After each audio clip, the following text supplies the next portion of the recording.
There's interesting things to bring up with Naomi in later installments, but we're trying not to do that between Naomi and Otacon. Well, even within the context of this game, every single relationship, whether it's Campbell, whether it's Naomi, all these people, their relationships are conflicted. They are fragmented. Otacon is just kind of the guy who is not conflicted. You know, he's kind of the foil to Meryl in some sense of the word, you know? Yeah. Like, he is very... How should I word this? Because he and Meryl kind of do the same thing, but to a different degree. Was you there know? and that's there what, a level 2 in here? It was just 4 and 6, huh?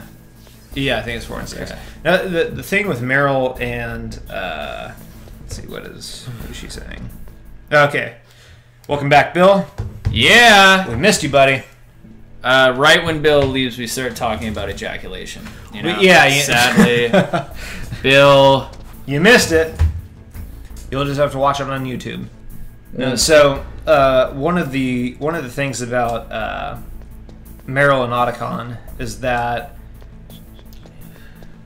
they serve the same... Oh, is that the Famas? Yeah, it is. Ah. There you go. Duck under it. There you go. So... I was totally derailed by the Famas and coming back. It's a big deal.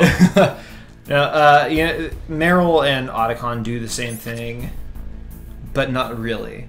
Because by the end of Metal Gear, regardless of if you end on Otacon or if you end on Meryl, which is a very conscious choice to end on both of those, they still come out the same, but they perform as a different function, you know? Like who's performing the different function? Each character or the narrative as a whole? Well, both. The characters themselves, but also the narrative. Because like Meryl kind of rehumanizes Snake, and I actually would argue not in a romantic way.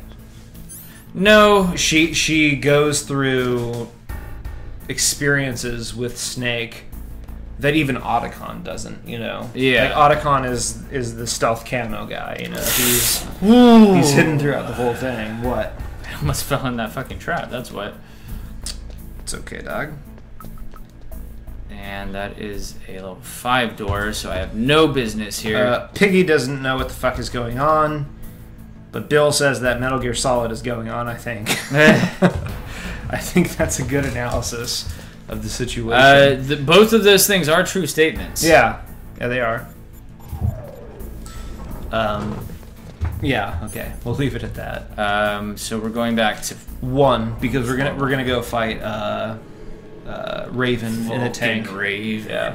Now, interestingly enough, Bill was the person who taught me a trick about Vulcan Raven that I had I just had like no idea. Is that if you crawl, you can pick up the mines that he... Yeah. Oh, I had no clue. Yeah. When I was a kid, I had no clue. I just always picked up the mine detector and just went into the field. And that's a mechanic that persists all the way up through Snake Eater. Maybe even Guns of the Patriots. Certainly Part 2, though. What are you trying to web design, Piggy? Are we... For those of you who have no clue what's going on, Piggy... Pigfuck Pig, or whatever her name is. Big fucking Piggy Pig? Pig fucking Piggy Pig. She is trying to web design, but I don't know what she's trying to web design. Tumblr? I don't know where I'm going. No, here, go directly up from where you are. Yeah. In here? Yeah. It's a level 1 door. Oh, wait. Get in there. Meryl's going to call you. She's going to unlock... Is that right, Bill? Meryl unlocks this part. I think you did. Well, go upstairs and try to get the mine detector. Did you get the mine detector? No. Let's do that. Yeah, go upstairs and try to get that thing. That thing. Yeah.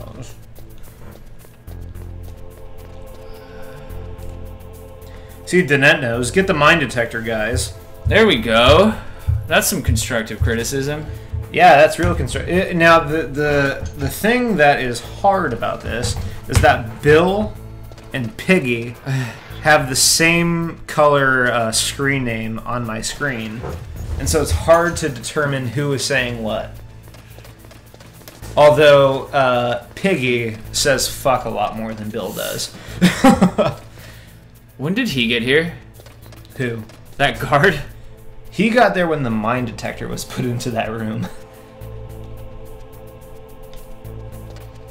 Now, because we're emulating, I can't lightly walk. It's okay. Which is a problem. They won't find you underneath. Unless you're, like, right overhead of somebody. No. Level 2 card. What level is that? Press triangle. 4. 4. Okay. So it must be that next one. There you go, buddy. There you go. There you go. Get it done. Okay. So we were doing good on our literary spurt, so let's keep that going. So we... Right, well, you know... I guess if we're going to move... Chat is giving us some interesting things to think about, I suppose. Yeah.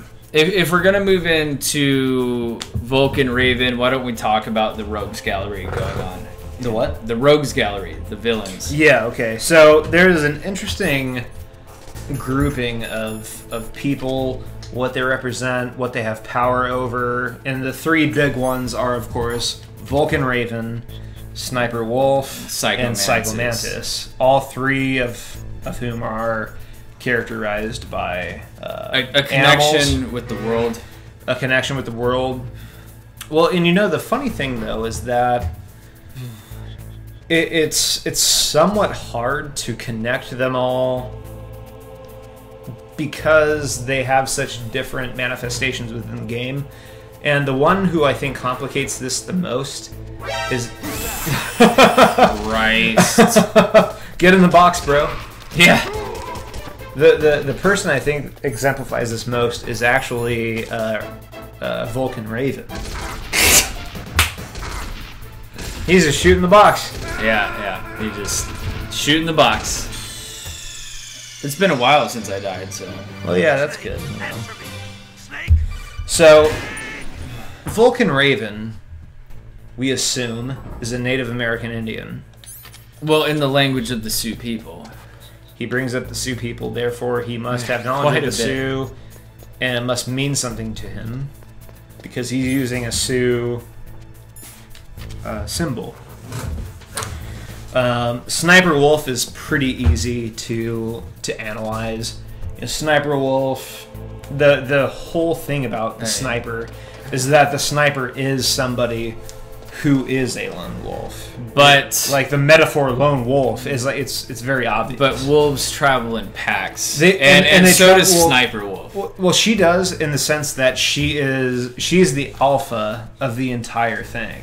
I mean, she's the leader of the pack. Which before the wolves accept her as her own. Which before Piggy Pig lights us up, we've found that Alpha, Beta, and Omega are human constructions and cannot be observed in the wolf world. Well, that's not true though, because it is true. It's not true. It is true that there is a hierarchy of individuals within a wolf community. It just is. The thing is, when they were observing Alpha, Beta, and Omega personality styles within wolves, that was wolves from different packs put into captivity that were forced to compete with each other in a way that they didn't have to before. It's unnatural. It's an unnatural categorization that doesn't happen naturally in the wild. And even the guy who coined Alpha, Omega, and Beta has said he was wrong about that. Okay. I mean, one thing to look at. There is, in evolutionary terms, there are different echelons and styles of survival. It's not just, like the strongest wolf is ergo is alpha. It's not. I'm not saying that. It's useful as a lens for looking at how we categorize humans in this respect, seeing as how Sniper Wolf is a human. Right. Well, I mean, at the end of the day, we are using the Greek alphabet as a metaphor. I mean, it's not something that says, okay, in this wolf's genetic code, there is alpha DNA. Right. We're not saying that. I'm just saying that in the hierarchy, like every single species of animal that lives in a kin-selected community, there has to be a hierarchy, because everything that is sentient and lives within the context of its own kind, there is innately desire. You know, it's why like pure Marxist socialism does not work, because desire is at the heart of every economic system. It's the same thing for economics of biological systems and biological beings. What are you doing, dog? It's okay. Just throw a grenade. Or FAMAs. Let's see, what do we have here?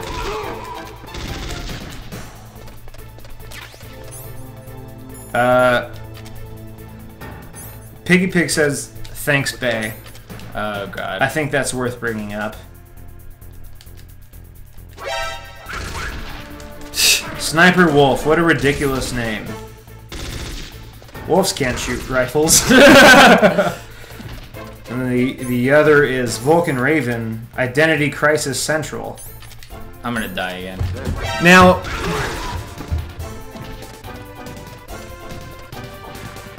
Vulcan Raven, I'm not sure I see the existential crisis in the name Vulcan Raven. Yeah, I mean, weapon animal. Weapon animal, I mean, that's the scheme. One thing I will say about Vulcan Raven is that he is uniquely situated within the Metal Gear universe, and that he is the only one who has, you know, we've talked about this connection to the Earth. Go. Oh, God damn it. There you go. Good job, good job. He is the one who is uniquely situated in being clairvoyant, and that's, you know, that is connected to having a relationship with the Earth.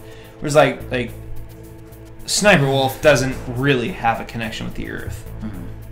She has a connection with things that live on the Earth, if you want to put it into those terms.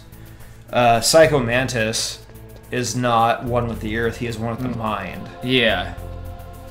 Which vexes him to no end.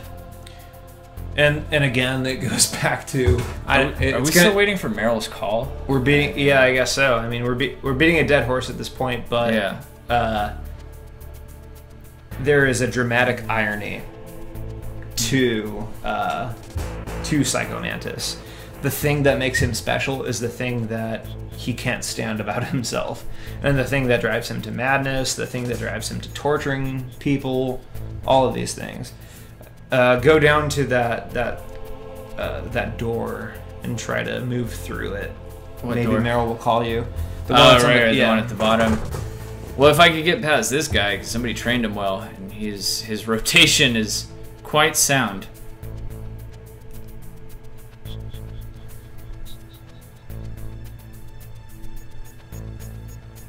Oh wait, is our live stream censored for some reason?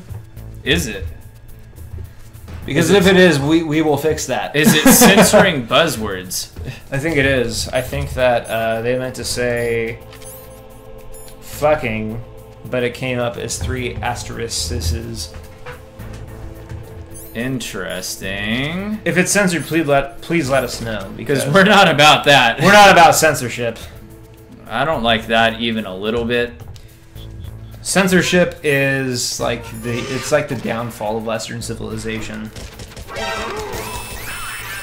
I'm not anywhere. What are you talking about? Okay, yeah, it seems that censoring is... Die. Oh, you can say cunt, apparently. But you can't say anything else. I'm gonna step out for a second. Let you handle this. Yeah, where you going, buddy? More. Give me one, too. Yeah. Okay. I'm taking the reins for the night. We're gonna see what I can do. I'm gonna get his tulip out of the way. 9 bullets. That is not hopeful.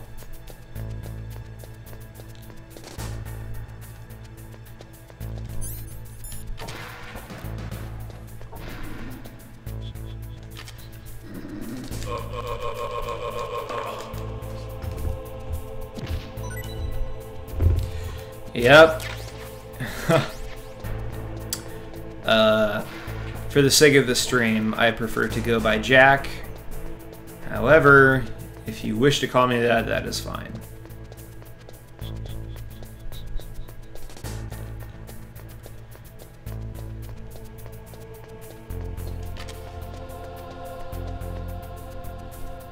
Where's Meryl's call?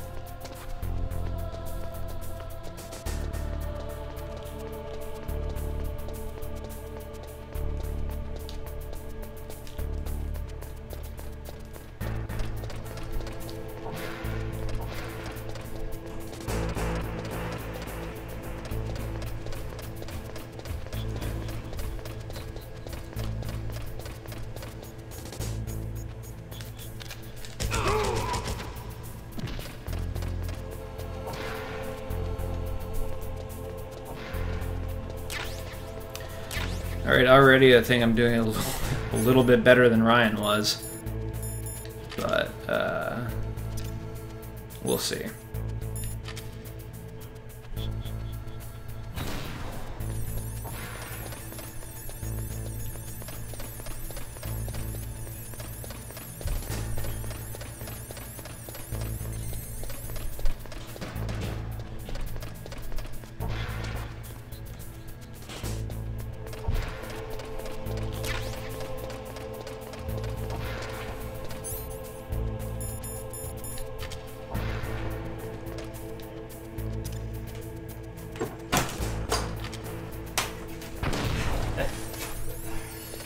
What's up, buddy? Oh. How's it feel to be in the hot seat? Pretty good. I mean, I think I'm actually doing much better than you were. Thank you for that. I have the... Oh shit, did I not pick it up? Damn right you didn't. Oh, there we go. Okay, so we're supposed to call Meryl. What's the frequency right there? Oh god, is this the look at the box part? Yeah, it is. It is. Oh, I know. That's our bad. Wow, what a bunch of noobs. Can somebody hit us with the frequency on chat, please? Bill did it. What's the frequency? 140.15. Thanks, Bill. This is why we need Bill. Oh god, he's talking so much shit. Who are you? Look at this guy. Really impressed. Alright, we're gonna skip through this. We know what she's saying. We know what the anthem is. She takes off her mask and you're like, oh my god, it's Meryl. I didn't realize she had such sweet lips. Put this on this side, I'll keep an eye on chat, yeah? Yep. Yeah. We got it. So, Bill is hating, isn't he? Bill was hating, you know, he's learning though. No, Bill is a learned man. Okay, so basically we're gonna have to wait here for a while, and so she'll open the door. So where were we then on characters? We're talking about the Rogues Gallery. Yeah, so we're talking about like the mysticism that is like the center of the mysticism that is genetics in this game. Honestly, I mean,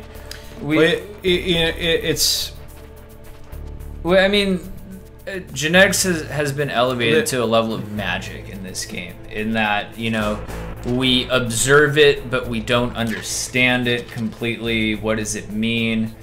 You know, Hideo goes off on these rants in Metal Gear 2. I knew we have to talk about these things. I mean, Ocelot starts talking for Liquid through his transplanted arm, which is completely dumb. Yeah, it's mysticism at that point. Yeah, because it's magic. I mean, even genetically, the abilities that these bosses have do not warrant their abilities, you know? Yeah. There's magic. There's a bit of magic involved. We were talking about Raven being a mystic. Yeah. Sweet. If you've ever done this part without the thermal goggles, you gotta use cigarettes. It freaking sucks. Yep. Actually, when Bill and I played this, we did it with cigarettes rather than thermal goggles. But for the kids, since I don't want the kids to be deeply offended, we're gonna use the thermal goggles. You gotta use the thermal goggles. I mean, you have them. You're working with the medium. Turn sideways. Turn sideways. Serpentine. Serpentine. You're a snake. I don't even know what's going on right now. There we go. Good job. Hey, good job. Good job, buddy. me. Hey, great job. Lost chat. There it is. Do it with the SIGs. Ooh.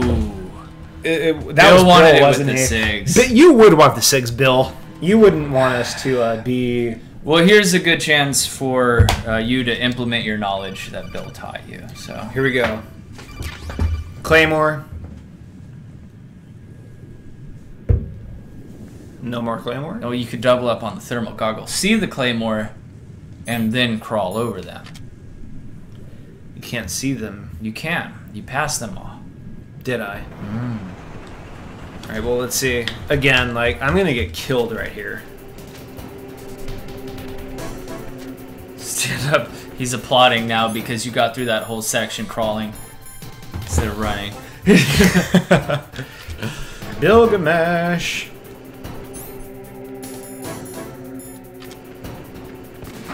Did we skip the dialogue? Holy crap. Did we skip the dialogue? We did. How are we going to talk about the mysticism that is Vulcan Well, Raven? you actually can't talk about the mysticism that is Vulcan Raven until actually much later. Because the mysticism actually comes out not in this scene. God damn it. That didn't hurt you for some reason. Yeah, that's cool. You got paid back. We spoke to Are you going to throw that chaff grenade or... No, I guess not. Wow. Jesus. Don't judge. Yeah. No, I'm not in the... Dude, and the thing is, you gave it to me in the middle of a boss battle.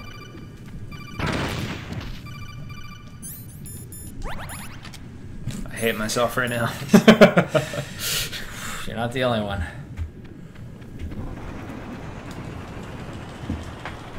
His mysticism actually comes out when he sees the future. It's not in the beginning. Alright, so...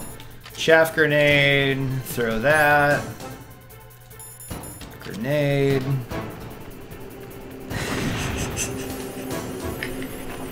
What did Bill say that made you laugh so heartily? God. Just what everyone's thinking. That I'm white and therefore stupid. Whoa, buddy!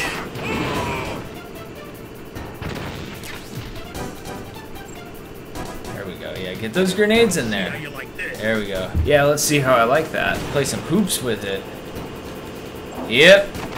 Oh, oh, oh, oh! There we go. 2 hits, bro. 2 grenades. Easy mode. So... There we go, Bill. That was for you, buddy boy. Sorry. So what do we need to talk about still? Before, I mean, it's a series of off topics, but I mean, we have so much, there's so much to be said about this game. What have we said about Vulcan Raven? I mean,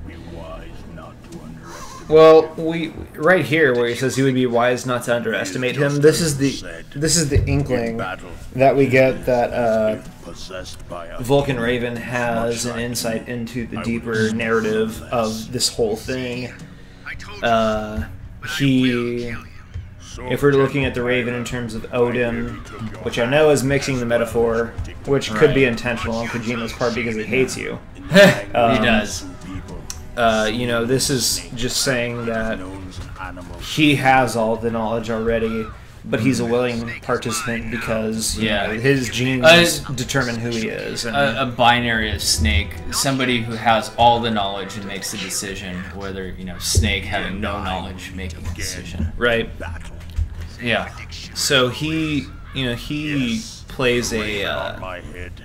Well, here, look at this part. See, in a weird way, he's a paradox because the Raven is actually. It seems to be this mystical thing that allows him to know what happens in the future. Yeah. But it's also the thing that says, okay, I'm thirsty for Snake's blood, which he knows will lead him to his demise. Right. You know, there is no happy ending for this guy. So that's an interesting thing about him. We see that in Sniper Wolf, and we see it really, really sadly within Psycho Mantis. Yeah. Psycho Mantis knows the future. He knows everything that happens. I mean, like, he's a psychic. Yeah. I mean, as per his name. And he very clearly doesn't want to know. Yeah, and it's actually what drives him mad is his knowing, you know. The thing that makes him special, again, is the thing that produces the self-loathing. Be careful. You absolutely must not use weapons in that area. Oh, Roy. I've already programmed the Oh, nanomachine so that Naomi, he you won't be liars. able to, Colonel. What? What are you talking about?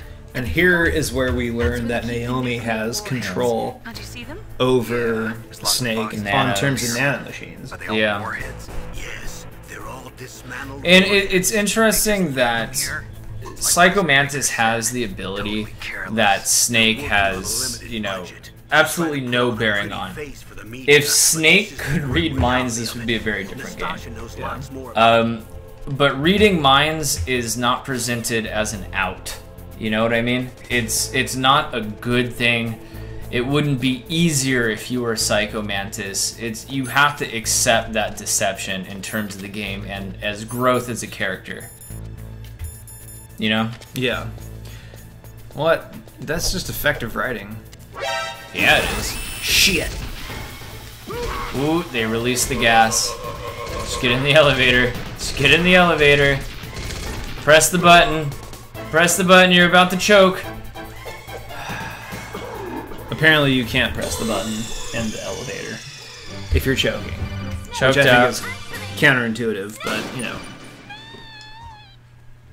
Watch me get a bunch of crap from Bill. I was being sloppy, Yeah. I admit it. Yeah. He was talking about how you gotta level every time you beat a boss. You get more health, you become a little bit stronger. A little bit of nanos going on.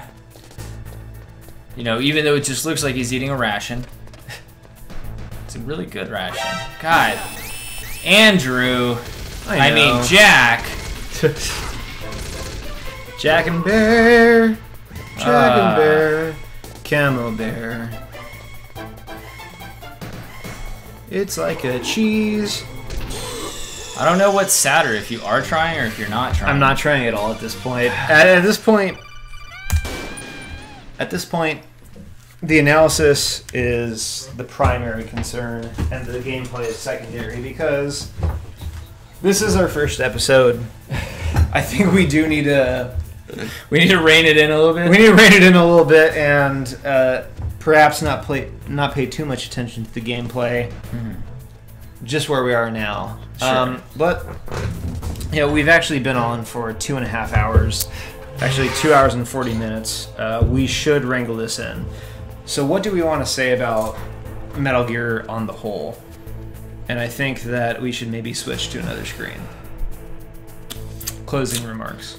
Closing remarks. Okay, well, let's close this baby off. 2? Yeah. Ah.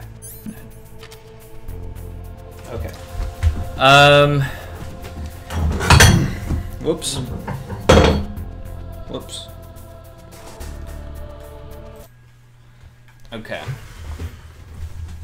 Just to get rid of that sound. Closing remarks on Metal Gear. Yeah. So, at the end of the day, I think that one of the biggest things that makes Metal Gear what it is that there is this distinction between what happens to the soldier, which obviously is dehumanization, and what happens to the player and what happens to Snake. Like this interchange of all of these things that are happening. Because the thing is that every single character in this game gets reduced to something. Yeah. Gets reduced to an ideology.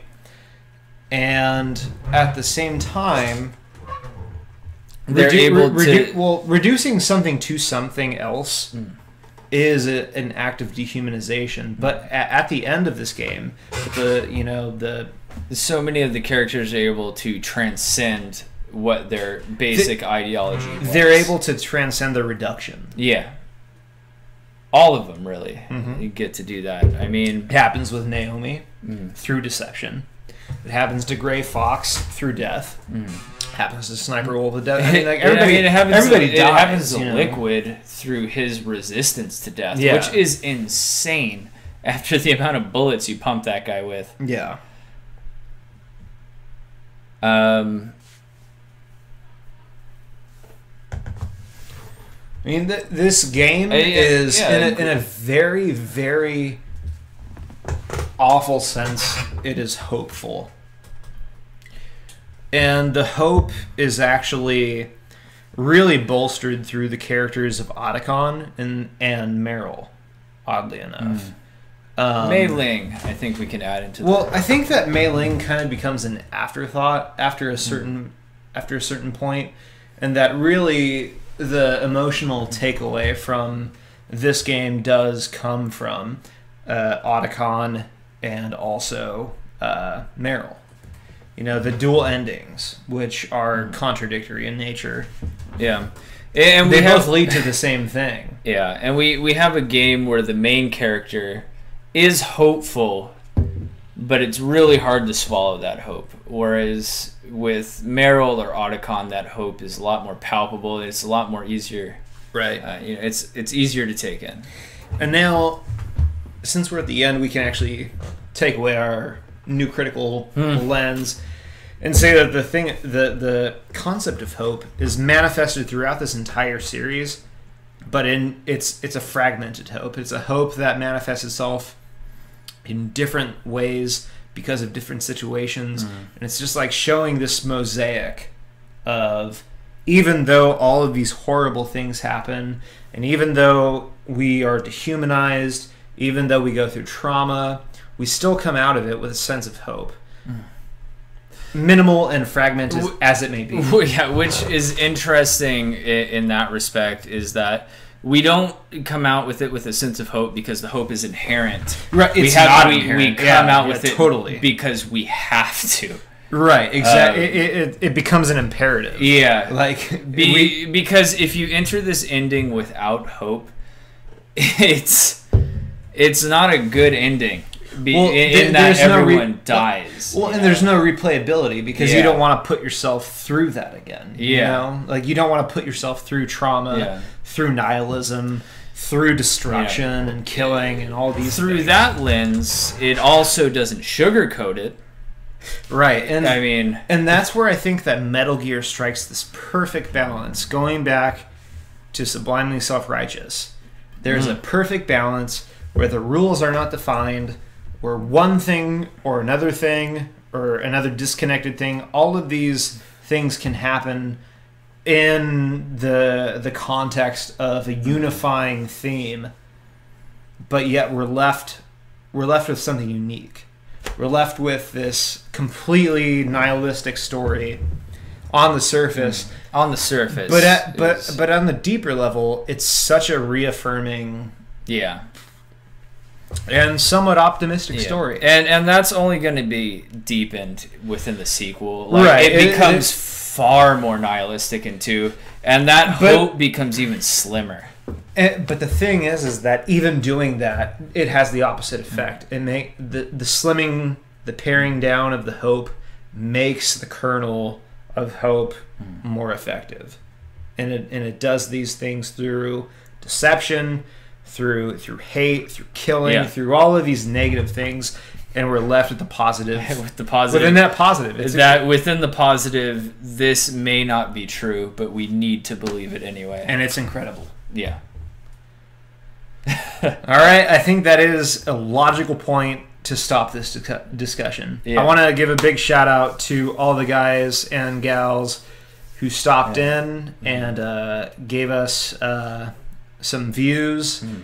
Guido, Melody, Piggy Pig Pigfuck, Bilgamesh Bo Bandy, my homeboy, my brother in video game arms, my incredible girlfriend, all these people who made this thing possible.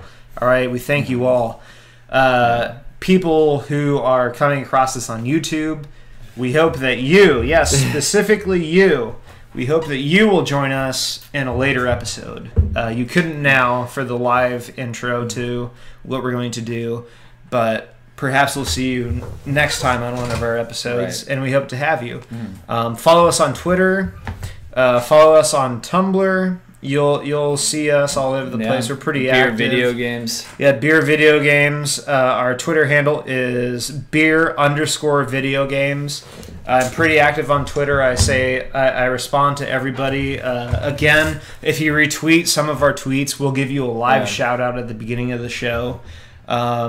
We can't do this without you guys. I mean, if we don't have you, we're speaking into a vacuum.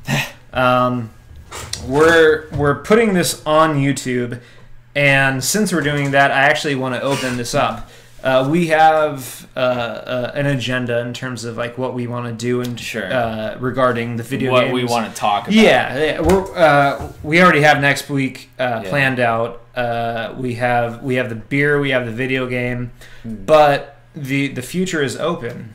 We want to have a relationship with you guys, and we want to know what it is you guys want to see in subsequent episodes. So in the comment section, we're not opposed to revisiting games. Yeah, I mean, with this game we could talk. Yeah, all night.